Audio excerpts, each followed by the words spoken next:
ngikhuluma nenye insizwa yangapha eSwazini.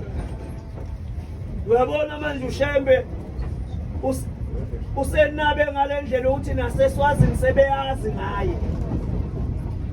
Ithi le nsizwa ngicela uNkulunkulu omthandazayo uShembe unyazi lwezulu umcela ukuthi ngicela angiphe umqondo okhaliphile kulezi ifundo engizenzayo ngiphumelele. Yini acela kuShembe ingoba kuShembe uyazi kukhona zonke izinto ezinhle ezifiswa ngabantu empilweni. Nawe njengoba uye esikoleni, nawe njengoba uye emsebenzini, akungoba ngoba uhlakaniphile wena ungcono kunabanye abantu.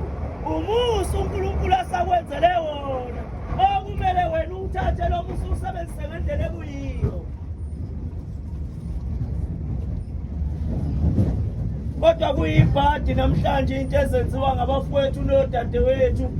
Kunabantu namhlanje singene kubani uSeptember lo singene kuwo. Kunabafowethu oyise bashisa impepho emsamu bathi namhlanje ngidayisa inkomo usibanibani ngiyidayisa. Ngicela nina abala ekhaya niyongifunela umuntu ozothenga le nkomo.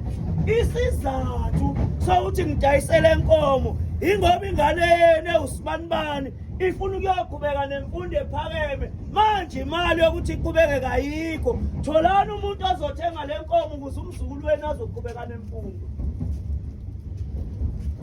Kufika umuntu njalo wayethatha le nkomo edayisa uyihlo wahamba wayithenga ngo-15,000, 12,000, 10,000 wathatha uyihlo leyo mali wathi hamba orejista ufunde. Kodwa kubuhlungu namhlanje lento oyiphumela ekhaya kini kawusayenzi.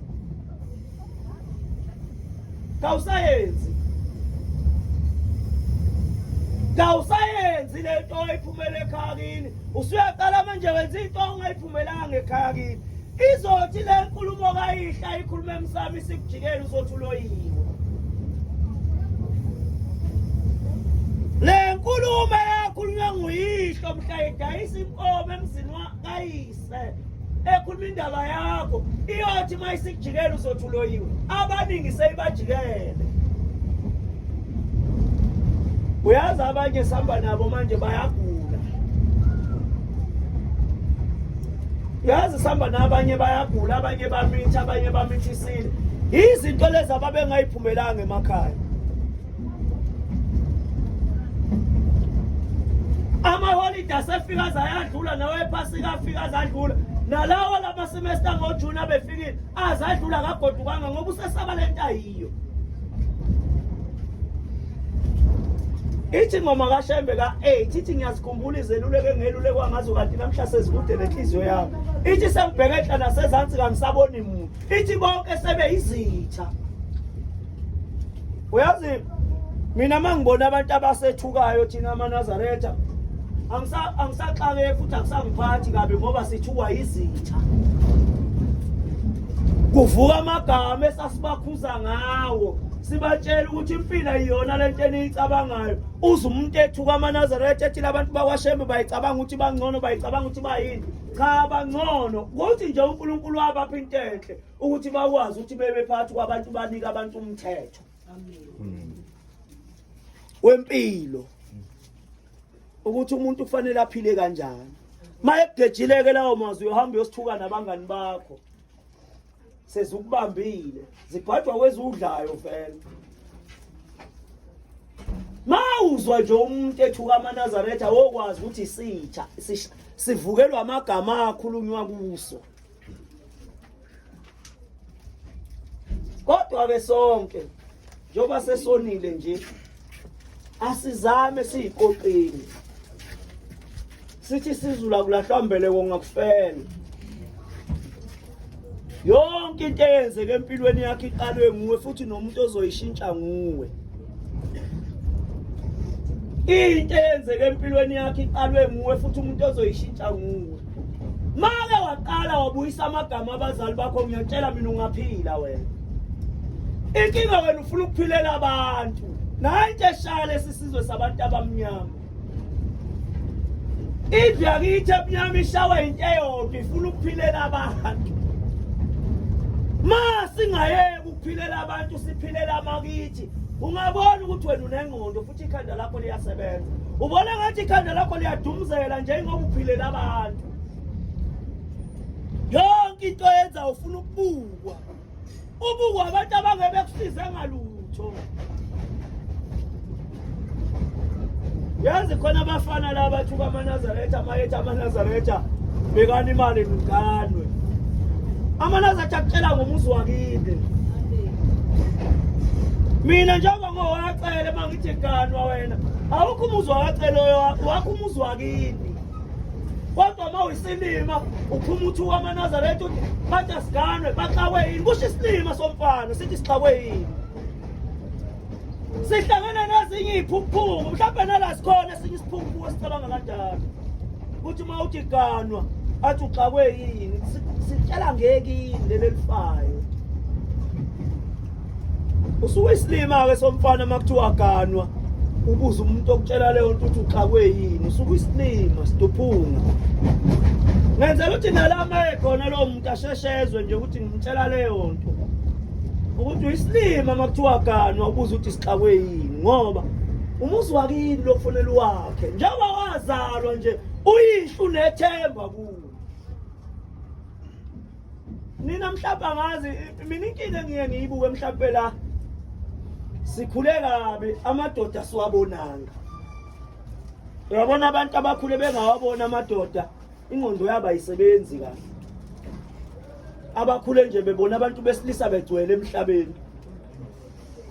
Yabona masikhula sibona abantu besilisa ezweni begcwele ingqondo zethu ngeyifunction kahle. Ubona amaNazaretha njalo enolimi lwasemakhaya ingoba akhulele phakathi kwamadoda.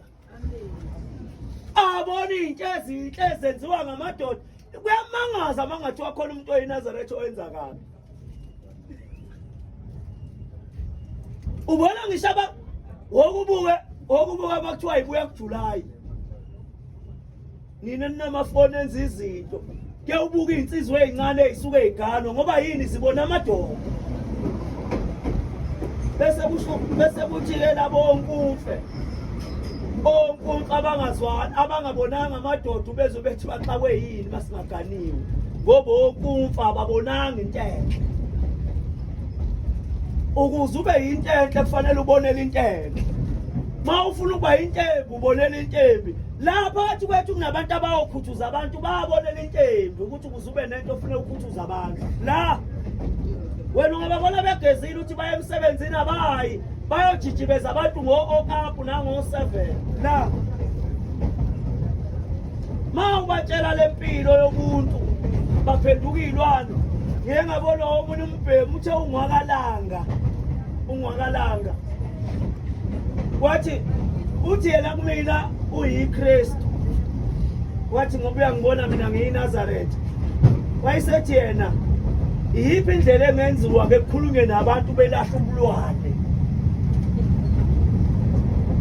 Uthi singakhulumi ngoShembe nangoJesu ngoba kuzoba neconflict yokuxabana abantu ababili. Ake sikhulumeni manje ukuthi sizokwenziwa njani thina sizwe sabantu abamnyama njengoba sizilwane ngalolu hlobo. Ake sibuzaneni sizokwenziwa njani. Uyazi namhlanje labo dadewethu abaphambi kwami uyazi sebeyasaba ushiya ingane zabo nabafana ngenxa yobulwane obukulabantu. Ma umuntu kwenzekile washiya ingane yakhe nomuntu kufanele ahamba ayibheka kudokotela ukuthi isale yangani ukubezwa yini ngenxa yobulwane obubantu. Sizokwenziwa njani mase sizilwane kangaka umhlaba ususesaba. Abantu besilisa bona abantu ekufanele babe ngamadoda kusasa kodwa namhlanje bayasatshwa ngenxa yobulwane obukubo.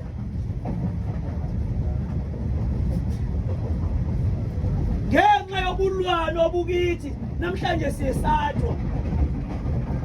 Lobu bulwane-ke sebungelene labantu besifazane ngizothiwa ngapha esiphingo kwake kwabanje imgendevu yezalukwazi yayihlangene nabantu ukukhuthuzwa abantu. Uyibuza uthi nani nizwe kanti libhekephi mase kukhonakele ngishabe isimame nabo bengenwe umoya wokukhuthuza.